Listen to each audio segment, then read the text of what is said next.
be rewarded for that. So welcome everybody. I'm excited to have you here. I'm really excited to introduce you to Shannon Atchison, who I actually know in another capacity, but I'm such a huge fan of her work. And we're going to be talking about decluttering today. She is an expert in this area.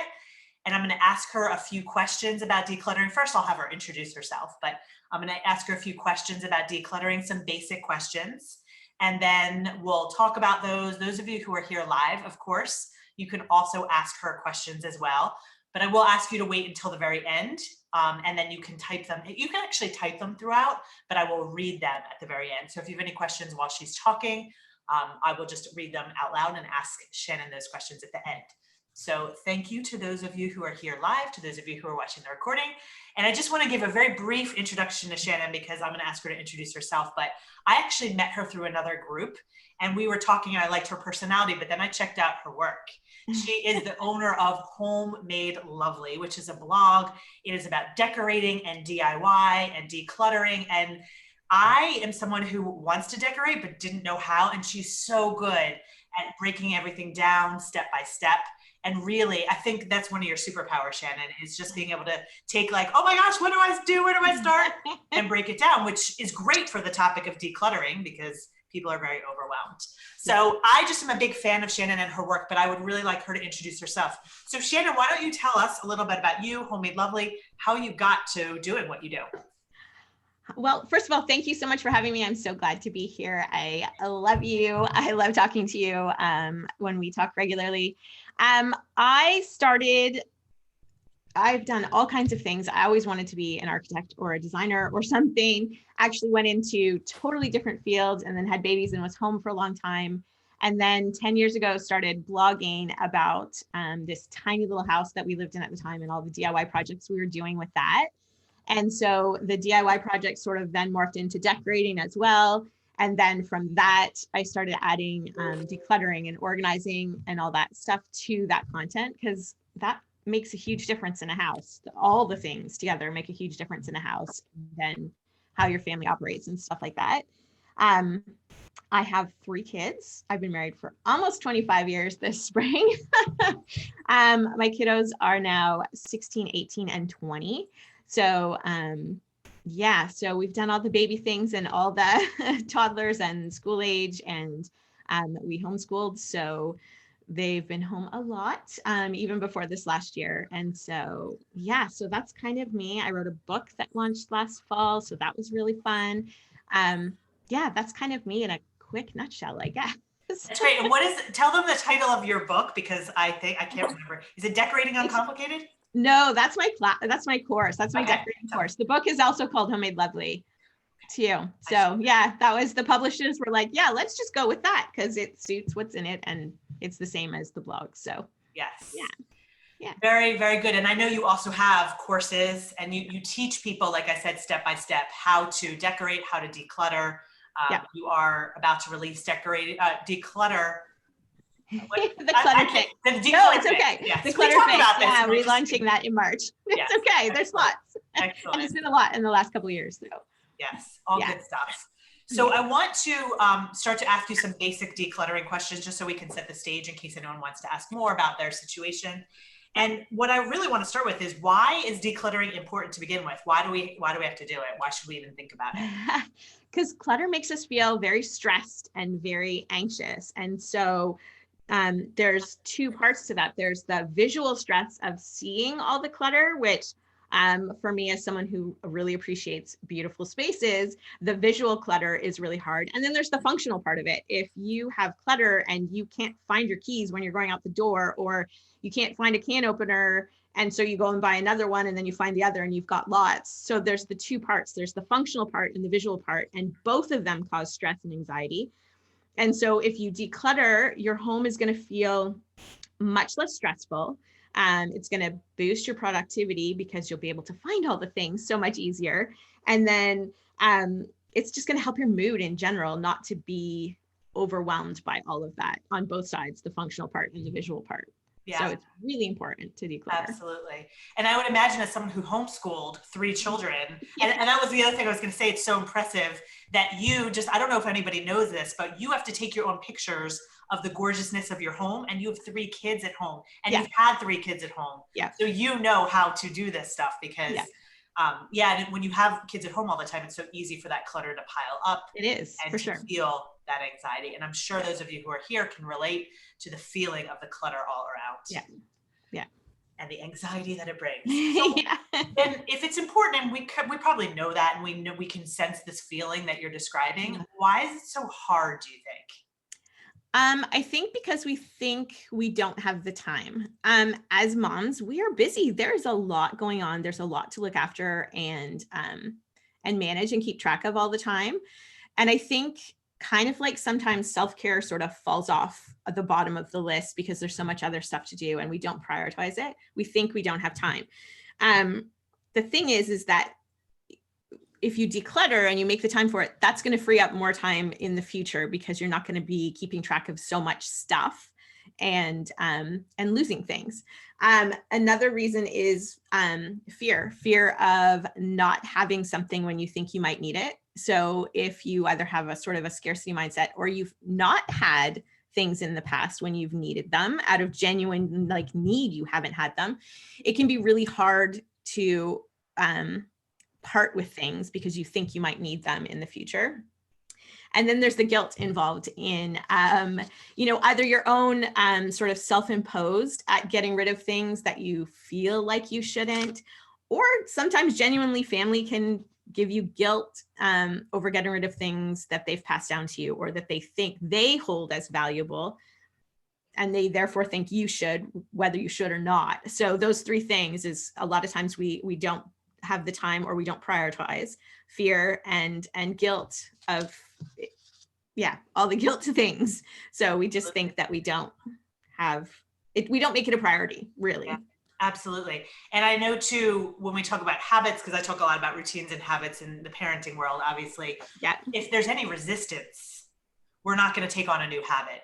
And what you said are 3 huge reasons for potential resistance. Oh yeah, for sure. And it's just not, if we don't have the time or we don't know where to start or, and then, what if I need it? Anytime you have resistance, you're not going to start something new. So I think it's really important that you broke down what the 3 reasons are, and people may have other reasons, but I think that's what I've heard most too from people. Yeah.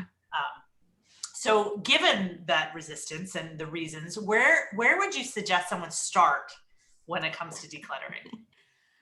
I think where you start is probably less important than actually just getting started. And sometimes there's genuine reason, like you said, for that resistance. And there are things that need to be worked through. And sometimes we're just not doing ourselves a favor and we're putting it off and we just need to push through that sometimes. I think just starting is a huge thing. Just do something, declutter something, your junk drawer or something.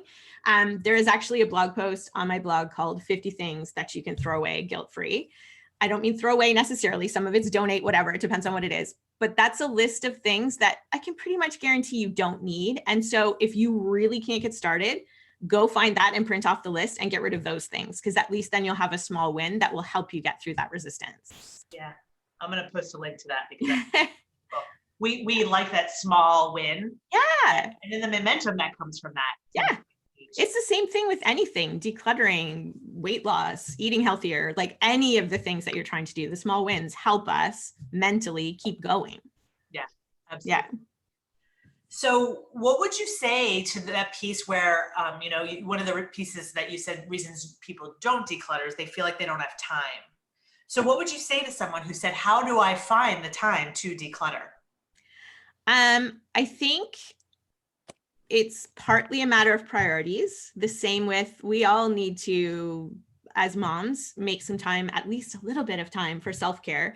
We should make a little bit of time. We make time to clean things. We make time to spend time with our kids. A lot of the time we'll sit down and quite honestly, Netflix binge an entire series of something. So if we can make time for those other things, we can make time for decluttering too.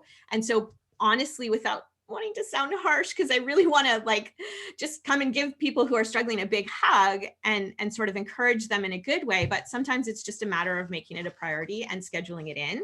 So if you're someone who doesn't have time, if you only have a little, like 10 minutes a day, okay, fine, use those 10 minutes a day or even a couple times a week and just do it. And it'll give you those little small wins again. And if you're someone who doesn't have time in little bits like that, take a bigger thing, send the kids to the grandparents. I know this is a weird time depending on where you live and you may not be able to do that, but keep them occupied for a few hours or a day or even a weekend. Make sure you're stocked up on some food and easy meals, and then just look after those things, purge the things, get rid of the easy things first, like the duplicates and the broken things and, you know, stuff like that. But you just have to prioritize it and sort of fit it in a way that works in your lifestyle and your schedule. Yeah, that's a really good point. What I always say too, and there's a great question that I'm going to ask you. Yeah. One of the things. What? Yeah. Oh, I forgot where I was going with that again. There's a great question that I will ask, and I was going to say something, but I lost it. Just prioritizing, yes, right? Yes, thank you. When people are overwhelmed, so I have a program called Overcoming Overwhelm that I used to do for parents. Overwhelm is simply, we prioritize everything equally. That's when we feel overwhelmed. When we feel like everything has to get done and, and there's nothing we can let go of. But prioritizing, I always say, is the solution to overwhelm. So when you say, you know, I'm overwhelmed, and it's so funny if we bring this back to your response to the first question, if we're overwhelmed and we're saying, I don't have time for it, but our clutter is contributing to our overwhelm, then that might be something that moves up on the priority list and, you know, figuring out. And I always say too, that lack of priorities is an emotional issue. It's why can't we prioritize? Right. There's always a reason that we feel like I have to do this or else whenever we hear the word. Right. Let's see. Yeah, we have good comments coming in. I'm going to read these in. Good comment.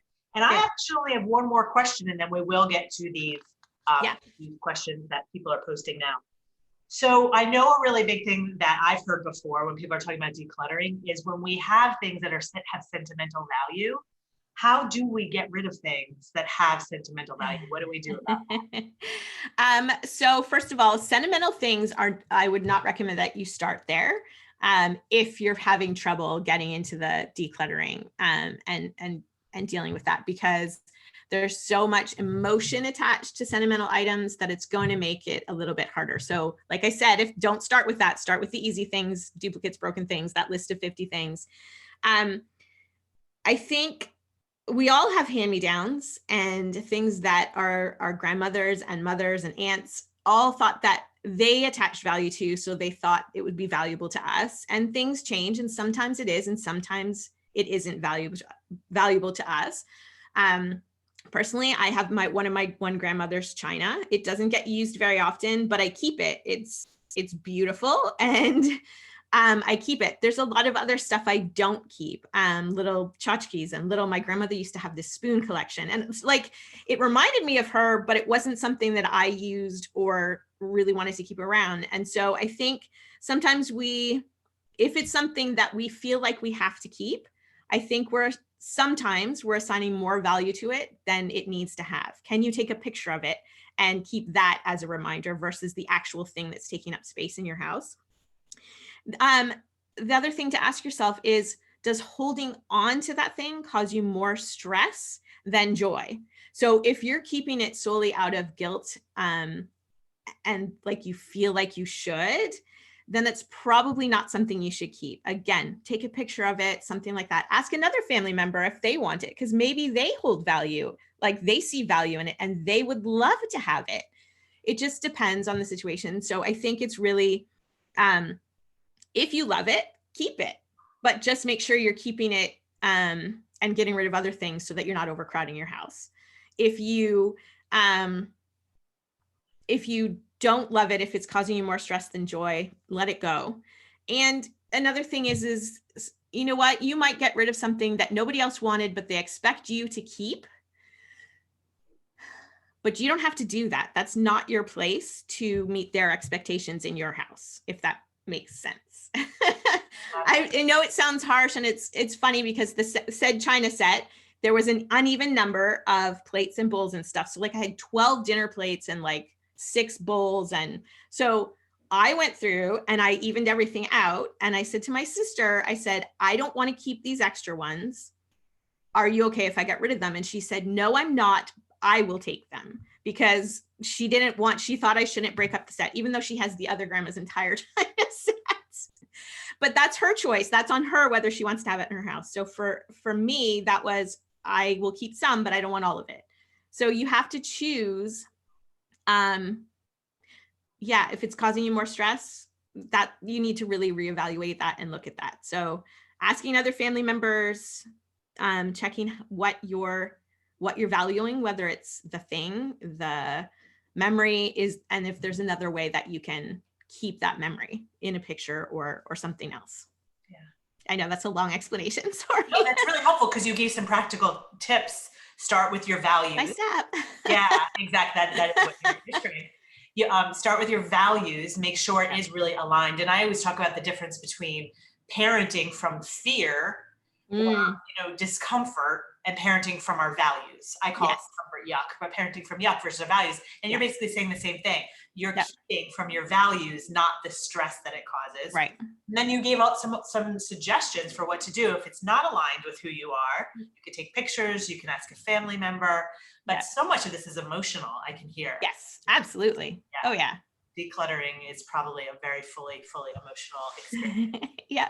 So there's some really great questions that I want to get to, but Shannon, is there anything else you want to say before I get to these questions? I think so. Okay. Just that anything that I say when I'm, I like to say on the blog that I sort of give you a loving kick in the pants. So I never want to seem like I'm being harsh and devaluing someone's attachment to something or their stress in the decluttering and the overwhelm. But at the same time, sometimes we need a little push too. So that's just, I hope everybody can hear my heart in that it's a bit of a kick in the pants, but it's also here, let me give you a hug at the same time. I love that. And that's actually we haven't talked about this, Shannon, but that's the type of parenting I teach. It's called firm and respectful. Right. Be firm and be loving about it. Right. Be firm. And absolutely, I think we have to do the same thing for ourselves that we do for our children. We have to be firm with ourselves in a very loving way. So I like that you said that. That is what we need. We need a little push. Yeah. Absolutely. I love that. So in fact, when I describe this, I'm probably going to take that phrase. Perfect. So we do have some questions here. Someone asked, I have a forced vacation coming up, a week. So how do I use that time to be really productive with decluttering? Okay, so I think you would probably start with writing down the spaces that you find are driving you crazy the most, or that are the most cluttered and stressful, and then prioritize them. Again, back to priorities. Which one would give you an easy win, first of all, and which one would also make you feel the best if you got it done, and if you got nothing else done, and then choose between those as a place to start and see how much you can get done. And then just make sure that for that week that you're also not trying to start necessarily any other new habits. Like, don't say you're all of a sudden, if you don't usually cook your meals from scratch, don't say that you're going to start doing that week too. Make it easy on yourself. So have some meals either prepared ahead or order in, or a meal service, or however that works for you and your budget. And then schedule in a bit of rest too. Give yourself some rewards and some rest as well. So yeah. That's great. Does that help? So Elaine, that was your question. If you want to comment after, I'll look for that as well. If you have any other follow-up questions. Thank you. Oh yeah, you can also take it. We're so small in this group. You can take yourself off. In fact, that's what I'm going to do after the question is answered. Okay. So Linda said, when there's so much, it feels like this is so good. There's so much, it feels like doing a little feels worse, as I spend the whole day and it feels like I don't see a difference. So it becomes a vicious cycle. Right. That's where you choose one space and you do it start to finish. Or if it's a big space, one section or one category of things, and do that start to finish, so that at least there is some progress being seen, so that you can you can see it, because we all love to see progress. Who wants to keep doing something if you don't see that you're making any progress or reaching any goals? So tackle one space, start to finish.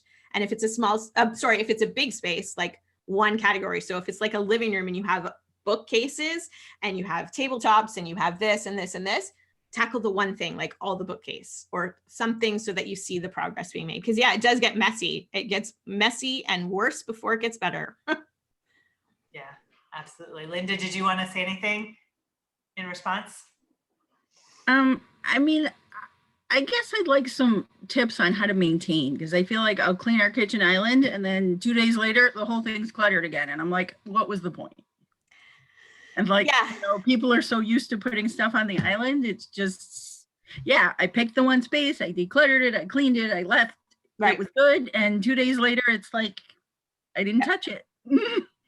So yeah, so there's two parts to decluttering. Obviously, it's the big purge, and then there's the maintenance, which is the rhythms and routines after that. And something else that I'll say is, if it's not you that's creating the clutter, family members likely will get better at it, but in all honesty, you're going to have to remind them to do it. You're going to have to remind them that's not where it goes. You're going to have to remind them, just like, I don't know, I have to remind my kids, they do their own laundry and they have a set laundry day. And sometimes I have to remind certain ones of them, not all of them, but certain ones of them. And, or, you know, it just unfortunately is, as the moms in the house. Yeah, they won't care about it as much as you do. So you will have to remind them. Sorry.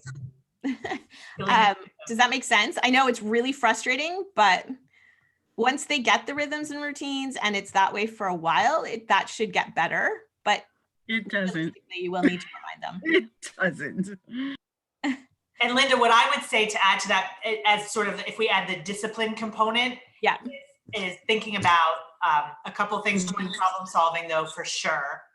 And I totally agree with Shannon that the more consistent you are, especially if you have, you know, the strategy down, they're going to get used to it. But consistency, I think, is a huge, huge key too. When we can't provide the external cue, consistency becomes the external cue. Right. It's something to think about. And sorry, please. If it's the same thing that you're finding they're putting on the countertop every time, does that thing have another place, but they don't know about it? Or maybe it doesn't have a place and they don't know what else to do with it.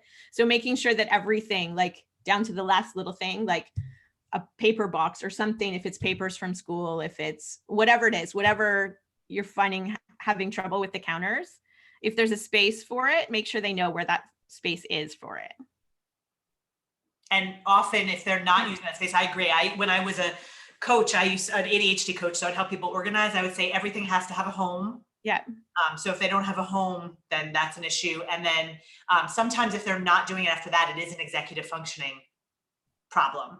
And that there's actually a skill that they haven't mastered yet. You know, like if I think about if a child puts their stuff on the counter, it's often because their mind is already on something else. And that's an executive functioning skill, to actually focus your attention to put it in its home. So that might need to be some skill building as well. Awesome. Yeah. See, I love your parenting side of this because I know these things, but I can't articulate it. Yes, exactly. This is what I teach. Galina, did you want to add? Hi, by the way. It's good to see you. Did you want to add to that question? Because I know you had unmuted, if you want to stick to this topic. Yeah, actually, so kind of to add on to that, and it's a question to both Shannon and you, Rachel. So, you know, there was an example of the kitchen island. I have a similar issue with my kids' rooms. So I'm torn between, basically we clean up together. Sometimes I just, you know, I clean up when they're not around just because I walk in and I can't, it's more than I can stand. Yeah. Okay. But then what's the balance between basically, you know, keeping it somewhat tidy? Like I'm talking about just piles of stuff on the floor, and versus just reminding them that they have to do it, and somehow they never get around, you know, doing it. Sometimes legitimately they don't get the, you know, there's no time and it's bedtime, and I'm like, you know, fine, like just go to bed.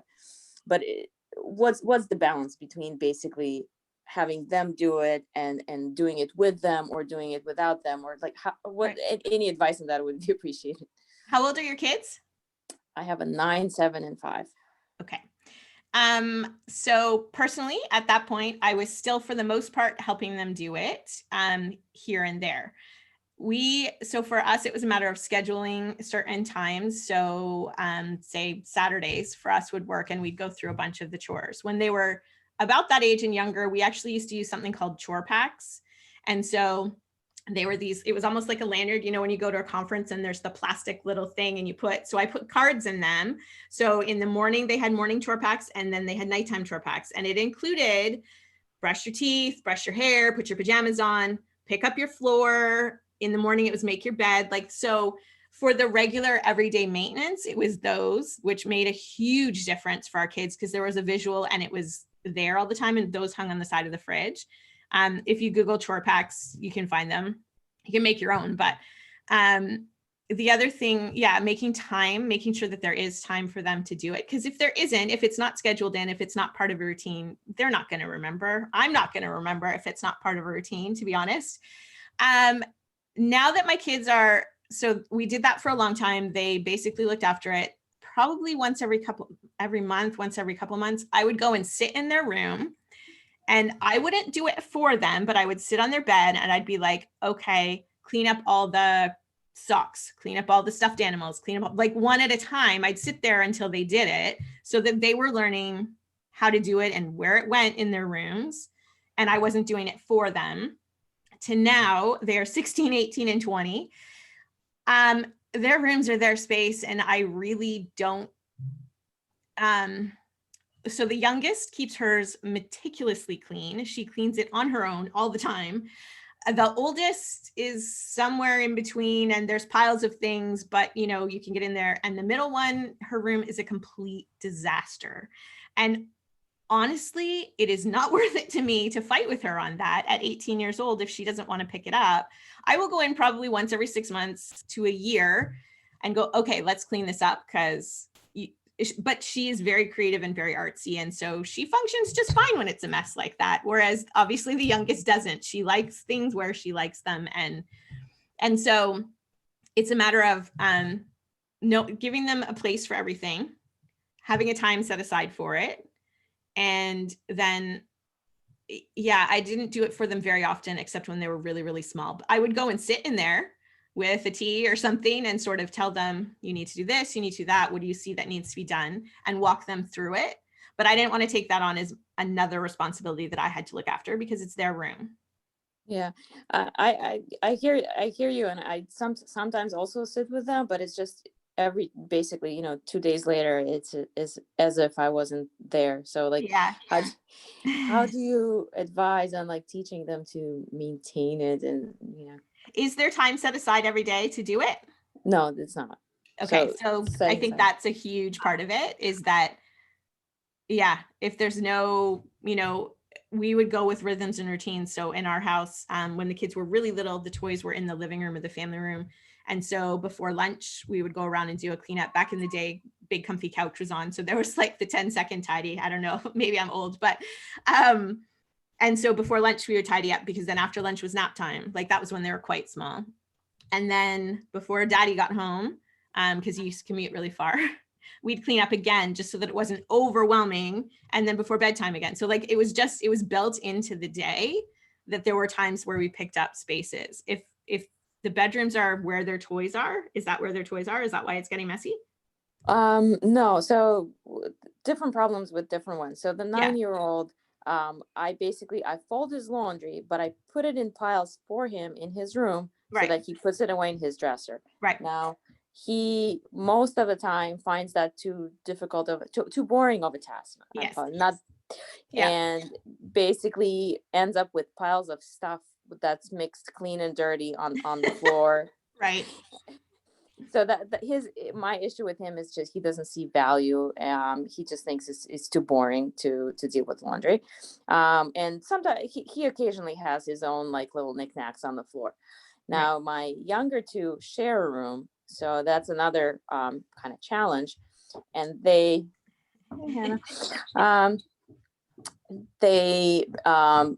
5-year-old likes to bring, so they have a space in the basement, but he likes to bring toys from the basement. And you know, there's like, I've been asking him not to do it. I've been telling him toys, don't go there. You can take them to the living room, but not to the bedroom, because it just creates too much of a mess with little parts and all that. But he still ends up doing it. And with him, distance learning, and I'm just not being on top of, like, I can't supervise, I can't control that, right? So I just end up finding all sorts of things, and he likes to bring them into his bed, and then like he has like a storage in his bed. Like, I'm not Right. exaggerating. Rachel, is that more of a parenting thing than a? I think ultimately, if we think about this in general, I absolutely agree with Shannon that it has to be built into your schedule. I've said this before too, if it's not on your calendar, it's not going to happen. Yeah. So what you want to do is pick your battles. That's what I would say. Yeah. Pick your battles. Decide, for your 9-year-old who doesn't prioritize putting clothes away, you can't make him care. Yeah. If you care, you can say, okay, guess what? I am going to sit with you here. I am going to do this with you. But that is also, Galina, an executive functioning skill. Like I was saying before, the ability to persist in a boring task is a skill. And a lot of adults struggle. I'm 44 and I struggle with this. Honestly, if I'm like grading papers, I have to do psychology. If I'm grading papers, like I go off on YouTube for 5 minutes and I come back. I can't even do it. So you have to kind of figure out what are the battles and be consistent. You will let some of the other stuff go, but it has to be on your schedule. So with certain of these executive functioning skills, even at age 9, you're going to have to help with that, unfortunately. So if that's a battle, you can teach him how to do that. You have to decide. And then I will also say, I do this. I've taught this to a lot of families too. We do have cleaning times. We actually, the family, clean every other night, and we all have our jobs, and we're cleaning at the same time. I'm putting away the dishes. My daughters are cleaning up the floor in the family room, and we do this every other night. We do this. So, and then we have a deeper clean on Sundays. But that's just, it's a routine, but we're all doing it together. Like we're in this together and we all complain together. Oh my gosh, I hate my job tonight. The dishes are particularly dirty. And we actually make it a collective thing. So it's, I wouldn't say it's fun. It's not fun, but at least we're. No, but it's routine for what needs to get looked after. Routine. Yeah, because I'm very affected by my environment. So I need it to be. Yeah. So how do you decide? Do you have a time when you decide who's going to have which job every day, or every time there's a cleanup time, or it's just a set of things that the same person does all the time? In our house, it's a set. It's the same thing every time. Yeah, our house too. That worked best. If they really complain after they've done it for a while, they can switch, but that hasn't happened literally for years. Yeah. It's the same jobs. Yeah. Mm-hmm. Interesting. We'll try that now. Rachel, and this may be off topic. You can stop me and we can, reconnect on this. But how do you address if, let's say everybody is doing their job and one of the kids just goes off and kind of, do you let them get away with it? So that's the in the moment parenting where you're basically reinforcing the boundary and letting them travel the up curve. That's what you want to do in the moment. And you might have to, especially in the beginning, when I will tell you, Galina, I'm glad you asked that, because anyone who wants to start to impose a routine, you're going to get resistance at first. Just like with decluttering, before it gets worse, before it gets better, they're going to test you. So that is going to happen. And that's where you have to say, reassess the boundary, give them the tools. So it's the same in the moment strategy. Make sure you're firm, give them what they need, and then let them travel the curve. And when they travel the curve, they will do what they're supposed to do. Mm-hmm. Yeah. And one more question. So a lot of times when we used to have this like a cleanup day on the Sunday where we just like put on a whiteboard what needs to be done and assign tasks. I find it that basically I can't really take on any tasks because they constantly need me to help them with their tasks. So how do I just don't even try to do anything and just sit on top of them and see where they need help, or like what's the best way to go about that? I have a thought, but Shannon, do you want to answer that? Yeah, in our house it would have been that I actually don't do a lot of the house cleaning at this point. The kiddos do a lot of it because I've trained them, and now they're also 16, 18, and 20, and I've walked with them through all this is how you clean a toilet. This is how you dust the stairs. This is how you, so yeah, there is a lot of sitting with them to walk them through it before. Your kids are young. You said 5, 7, and 9. Yeah. You're going to need to have a newborn. So yeah. Yeah. Sorry. So you're going to have to walk with them through it for quite a while. But as someone who's like well on the other side of that, oh my gosh, so good now. Here, go do your Saturday chores. And that's what it is. So they're not perfect and they do need a little reminding. Oh, there's the newborn. Oh my gosh, so cute. Yeah, I think I would just add on to that, and then I want to get to the other questions too. I would add absolutely taking the time to train, because a lot of the issue is the executive functioning skills. They're physically capable, they're just not developmentally capable, and they actually need help with these. Yeah. So, absolutely.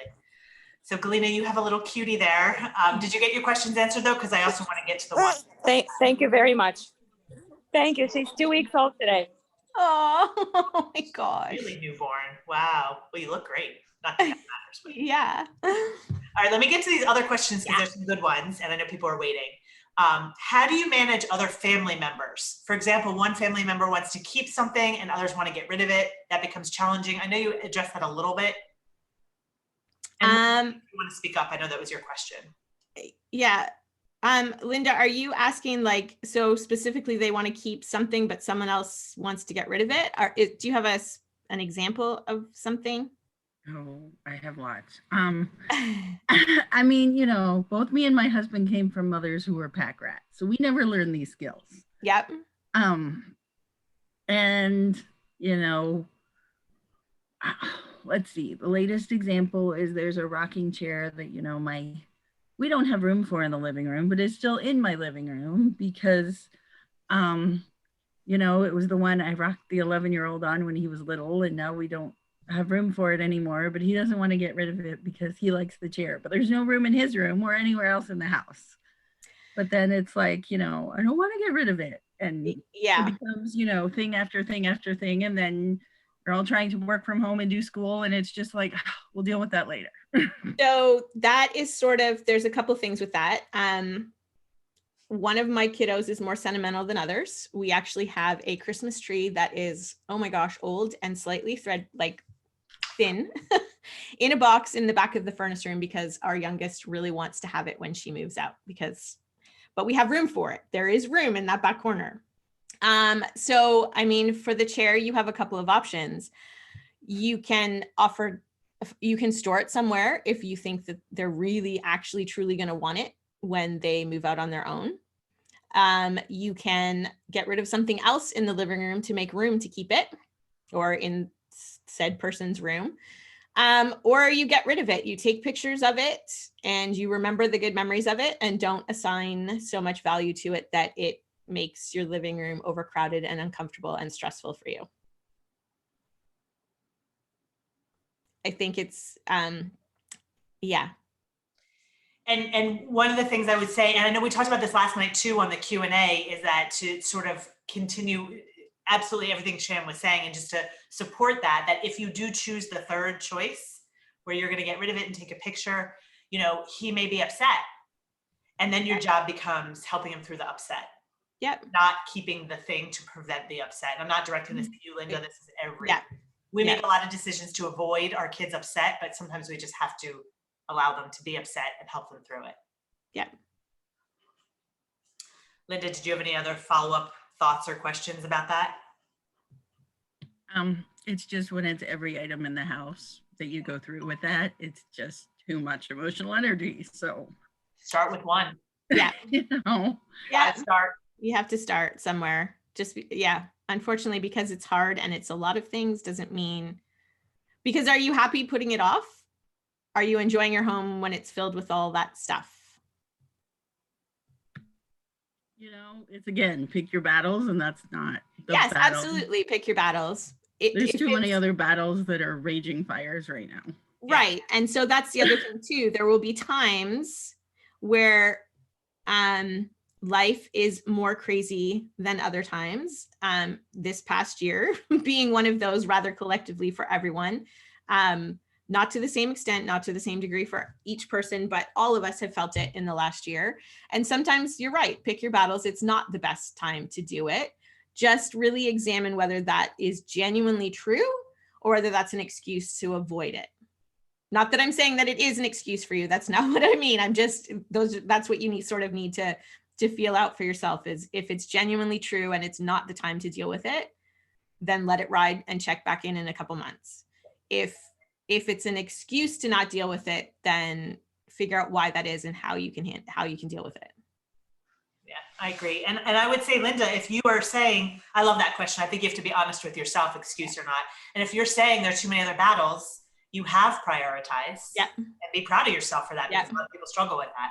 And you can say, I am prioritizing this over getting rid of the chair.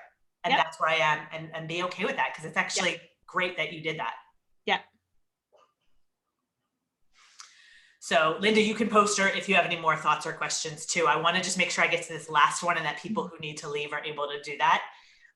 So my girls have taken over the house. They play everywhere. Even though we created a toy room, they rarely play in there. So all the rooms at our house are so cluttered with toys. How do we stop the spread? Okay, so first of all, do you have too many toys to begin with, even with a playroom? Yes. Yes. Okay. So, so that's something that needs to be dealt with then. And I think if you, there's a couple options with that. You either purge the ones that, well, yeah, toys, it depends. Are your kids using them all, or do they have duplicates of something, or will one toy serve the purpose of multiple toys, that sort of thing. So clean out what you don't need, and then take a look again, and make sure that everything has a place. And do you think your girls don't like playing in the playroom? Is it like far off from everybody else? Would they rather be around you, and that's why there's a struggle with it? I think the problem is that we, when we moved into this house, we gave them the entire living room to play, just because we needed them on the same floor. We didn't want them on a different floor when they were younger. And then we attempted to move that, living room play area to the room next to their room, because it was originally an office. But we switched it to a toy room, and I think they're just not used to playing in there, because for their whole lives they've had the living room. And so it doesn't appear to be working. And so they constantly take the toys from that room and bring them back to the living room, or they're bringing them up to loft, but they basically don't stay in that room. It's almost kind of made that room pointless. Yeah. How old are your kids? I have 6-year-old twins. So to answer your question, we have 2 of everything, because they were unfortunately the twins who needed the same kind of toy, color, care, and everything. Okay. So I think, so our kids, whether their toys were in the family room, a playroom, their bedrooms, they did travel throughout the house. They just did. I mean, my stuff travels with me throughout the house, my phone, my water bottle, my glasses, the key is to have, again, some sort of routine. First of all, like I said, purge anything that you don't need. Also make sure that there's routine to return things where they belong, whether that's once a week, once a day, however it works for your house and your sanity with all that stuff around. It needs to be included in your rhythms and routines to pick those things up and put them back. If the toy room is completely not working and you want to abandon it altogether, then you're going to need to come up with storage in the rooms that they use the things most to keep those toys, so that they're not driving you batty everywhere. Yeah. That's what I would say as well. What do you think, Elaine? Yeah, that sounds good. We do try to at least once a week have them pick up everything, but I think I may have to move that to more often, because at some point you literally cannot see the floor anymore because we've let it go for so long. Right.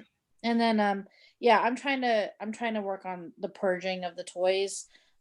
Is there so we have those bins that I don't know if you guys have seen them, but it's just like that wooden shelf with the bins that are kind of slanted, so you can see everything, right? And I don't know what your take is on this, but I don't like to see the toys anymore. I would rather go to like the storage bin that Rachel has right behind her with the with those what do you call those like bins that you can put in each one of those squares. But then I get concerned about it being out of sight, out of mind for the girls.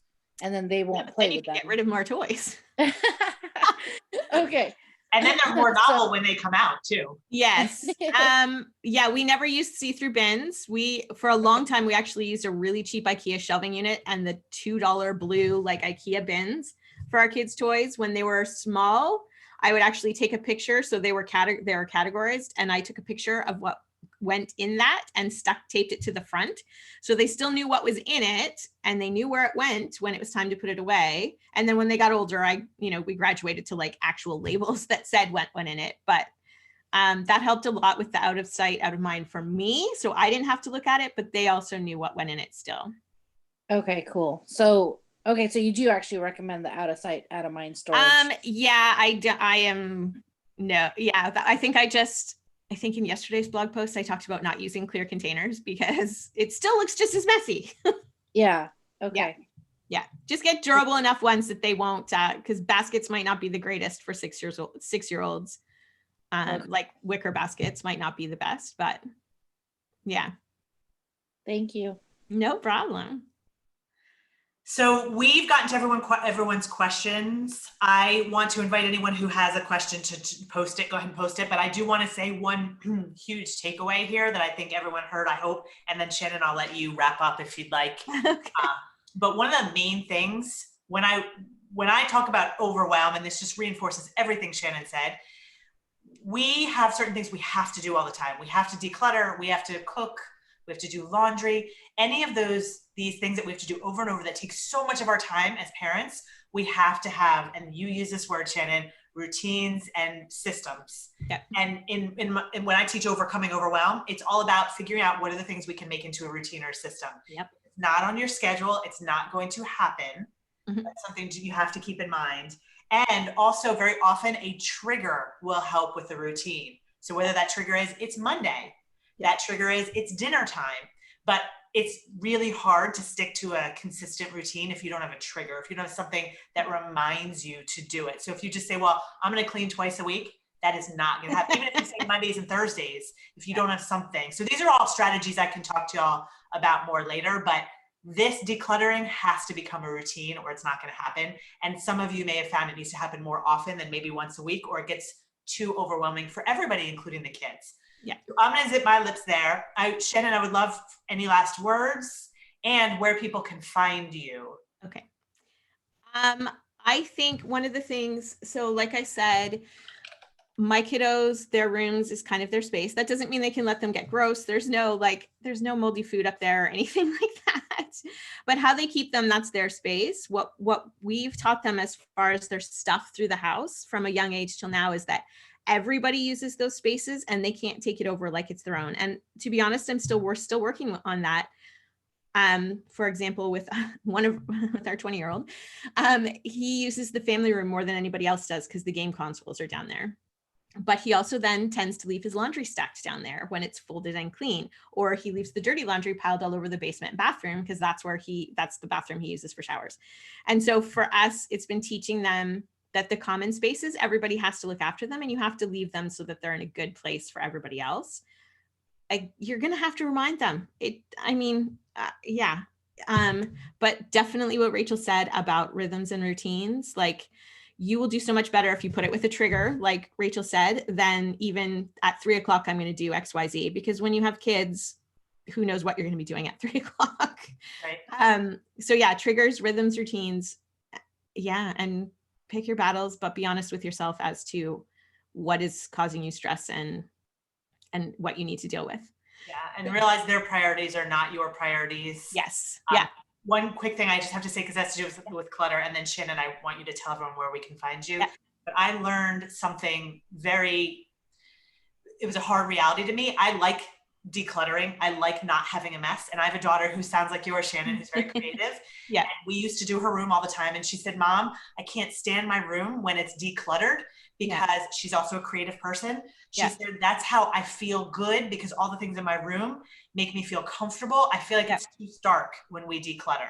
Yeah. And I get the ideas that make me happy. So some people genuinely like clutter. Yeah. She taught me that. I'm not that way at all. Yeah, We me have to neither. understand that and say, that's, and I bet your 18-year-old Shannon actually finds comfort in that. Oh yeah, she loves to see Yeah. all her stuff all the time. Their priorities are different than ours. They And if are. there are priorities, we have to create systems to help them Right. be successful, including teaching them executive functioning skills. Right. Yeah. Shannon, thank you so much. I would love for you to tell people where they can find you, what you have to offer, and I will post all of this as well. But where can we find you? Yeah, you can find me at homemadelovely.com. That's the best place for all the things. That links to classes, books, the blog. So for free content, free downloads.